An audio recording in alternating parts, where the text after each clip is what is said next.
అని తమరి ద్వారా గౌరవ సభ్యులు తెలియజేస్తున్నారు అధ్యక్ష. అధ్యక్ష అధ్యక్ష నేను ఒక్కడిని మాట్లాడుతున్నాను ఇక్కడ నుంచి.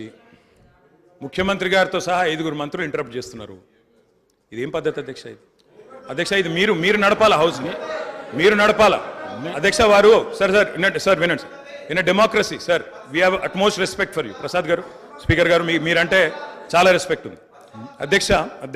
The opposition in a democracy has its say and the government has its way. మేము మాట్లాడిన తర్వాత వాళ్ళకి పుష్కలంగా మైక్ ఇవ్వండి, గంటలు మాట్లాడమని నేను వద్దనట్లేదు సార్. కానీ ఈ రకంగా ఒక వ్యక్తి మాట్లాడుతుంటే, ఒక సభ్యుడు మాట్లాడుతుంటే ముఖ్యమంత్రి గారితో సహా 5 మంత్రులు లేచి ప్రభాకర్ గారు, దామోదర్ గారు, శ్రీధర్ బాబు గారు, బట్టి గారు, ముఖ్యమంత్రి గారు అందరూ మాట్లాడితే గౌరవ కేటీఆర్ గారికి నా సూచన సార్, గవర్నర్ ప్రసంగం విషయంలో దాన్ని మాట్లాడుతున్నా సార్. నేను వారు మాట్లాడిన దాన్ని మాట్లాడుతున్నా. ఈ డీవియేషన్ రాదు మనకు. నేను అదే అండి, వారు మాట్లాడింది రైట్ సార్. ఎన్ఆర్ఐలు నాన్ రిలయబుల్ ఇండియన్స్ అన్నారు. మరి ప్రపంచవ్యాప్తంగా ఉన్న ఎన్ఆర్ఐలు గమనించాలా. కాంగ్రెస్ పార్టీకి ఎన్ఆర్ఐల మీద ఉన్న గౌరవం, ఎన్ఆర్ఐల పట్ల ఉన్న ప్రేమ, గౌరవ ముఖ్యమంత్రి గారికి ఉన్న ప్రేమ గమనించాలని నేను కోరుతా ఉన్నా. ఇంకొక మాట అధ్యక్ష, ఎన్ఆర్ఐలు అన్నారు అధ్యక్ష ఎవరు అధ్యక్ష? 100 కోట్ల మంది భారతీయులను కాదని బయట నుంచి తెచ్చుకున్న అధ్యక్షులు చేసుకుంది ఎవరు అధ్యక్ష? బయట దేశం వాళ్ళని తెచ్చుకున్న అధ్యక్షులు చేసుకున్న దుస్థితిలో ఉన్న కాంగ్రెస్ పార్టీ ఎన్ఆర్ఐల గురించి మాట్లాడితే ఎట్లా అధ్యక్ష? ఏదేమైనప్పటికీ అధ్యక్ష ఒకటి వాస్తవం, గత 10 ఏళ్లలో పాలమూరులో వలసలు బంద్ అయినాయి, వాళ్ళ పోతలు బంద్ అయినాయి. 14 రాష్ట్రాల నుంచి కూలీలు వచ్చి వాళ్ళ తెలంగాణలో నాట్లేస్తున్న విషయం వాస్తవం కాదా? 14 రాష్ట్రాల కూలీలు అధ్యక్ష. మీరు నల్లగొండలో ఫ్లోరైడ్ బండ నల్లగొండ గుండె మీద పెట్టిపోతే ఆ ఫ్లోరైడ్ బండను దించింది కేసీఆర్ కాదా? ఆ విషం నీళ్ల పీడ విరగడ చేసింది కేసీఆర్ కాదా? తెలంగాణను ఫ్లోరోసిస్ రహిత రాష్ట్రంగా పార్లమెంటులో ప్రకటించింది కేంద్ర ప్రభుత్వం కాదా? ఇది అబద్ధం అంటారా? సడుగులు విరిగిన సాలెల మగ్గానికి మంచి రోజులు తెచ్చింది కేసీఆర్ ప్రభుత్వం కాదా? ఇవాళ నేతన్నల ఆత్మహత్యలతో సిరిసిల్లను మీరు ఉరిసిల్లగా చేస్తే దాన్ని మళ్ళీ తిరిగి సిరిశాలగా చేసింది కేసీఆర్ ప్రభుత్వం కాదా? కునారిల్లిపోయిన కుల వృత్తులకు కొత్త ఊపిరులుదింది కేసీఆర్ ప్రభుత్వం కాదా?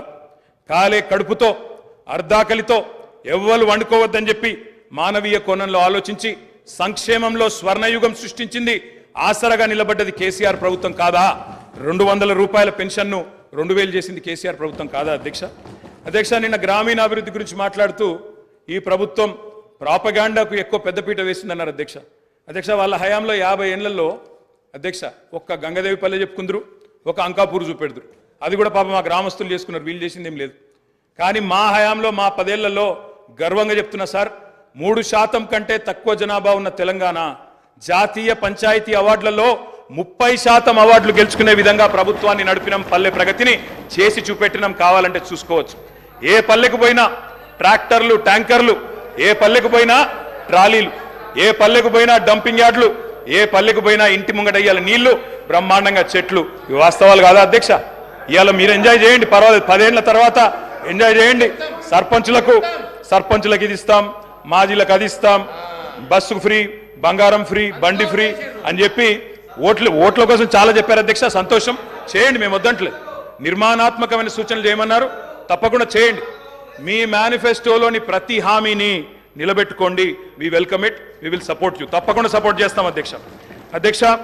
గత 10 ఏళ్లలో రక్తాన్ని రంగరించినాం, మెదళ్లను కరిగించినాం, ప్రాణం పెట్టి పనిచేసినాం. కాబట్టే ఇవాళ ఒక్కొక్క రంగంలో భారతదేశంలోనే తెలంగాణ అగ్రగామిగా ఉన్నది అధ్యక్ష. ఐటీ రంగంలో నిన్న వారు చెప్పినారు అధ్యక్ష, వారి అవగాహన, వారి పరిజ్ఞానం ఎంతుందో దాన్ని బట్టే చెప్పచ్చు.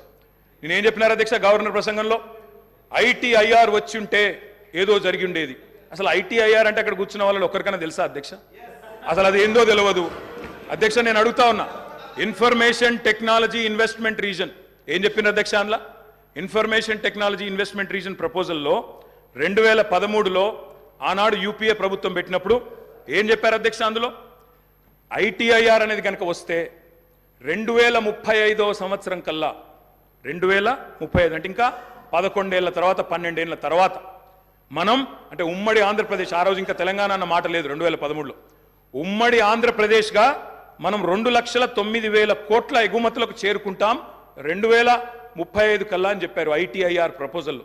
కానీ అధ్యక్ష మా ప్రభుత్వ పనితీరు వల్ల, మా గౌరవ పెద్దలు కేసీఆర్ గారి పనితీరు వల్ల 2022-23 సంవత్సరానికే 2,41,000 కోట్లకు ఐటీ ఎగుమతులను చేర్చింది మా ప్రభుత్వం అధ్యక్ష.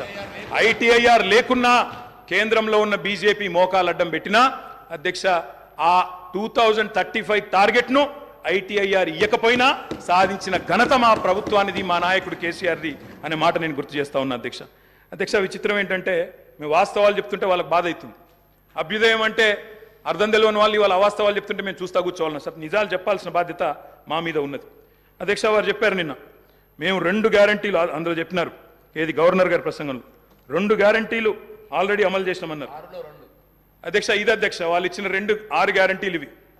ఇక్కడ కూర్చున్న ముఖ్యమంత్రి గారు సంతకం పెట్టినరు, ఉప ముఖ్యమంత్రి గారు కూడా సంతకం పెట్టినరు. 6లో 2 అమలైపోయినాయి అన్నారు అధ్యక్ష. ఏంది అధ్యక్ష మహాలక్ష్మిలో ఏం చెప్పినరు? ప్రతి నెల మహిళలకు 2,500 రూపాయలు, 500 రూపాయలకే సిలిండరు, ఉచిత బస్సు ప్రయాణం. అదేవిధంగా చేయూత అని ఇంకోటి ఉంది అధ్యక్ష, 4,000 రూపాయల నెలవారీ పెన్షన్, అదేవిధంగా 10 లక్షల రాజీవ్ ఆరోగ్యశ్రీ. బయటనేమో పోస్టర్లు వేసుకున్నారు, 2 రోజుల్లోనే 2 గ్యారంటీలు చేసినాం అధ్యక్ష. ఏం చేసింది అధ్యక్ష? మహాలక్ష్మిలో ఉచిత బస్సు ప్రయాణం అనేది అంటే 3వ వంతు, ఆ 3వ వంతు కూడా మొత్తం చేయలే. సూపర్ లగ్జరీ కూడా ఫ్రీ అని పెట్టిండ్రు ఇచ్చినప్పుడు గ్యారంటీ కార్డుల మీద. ఇచ్చింది మాత్రం ఈరోజు పల్లె వెలుగు, సిటీ బస్సులు, ఆర్డినరీ బస్సులు, ఎక్స్ప్రెస్ బస్సులు తప్ప లగ్జరీ లేదు, గరుడ లేదు అధ్యక్ష. ఇంకోటి మరి నేను అడుగుతా ఉన్న, రాష్ట్రంలోని మహిళలందరి తరపున ఎవరైతే మీకు ఓటేసినారో వారందరి తరపున, ఓటు వేయని వారి తరపున కూడా అధ్యక్ష ఈ 2,500 రూపాయలు మహిళలకు ఇచ్చే కార్యక్రమం, రాష్ట్రంలోని మహాలక్ష్మి కార్యక్రమం, 1,500,000 ఆడబిడ్డలు ఎదురు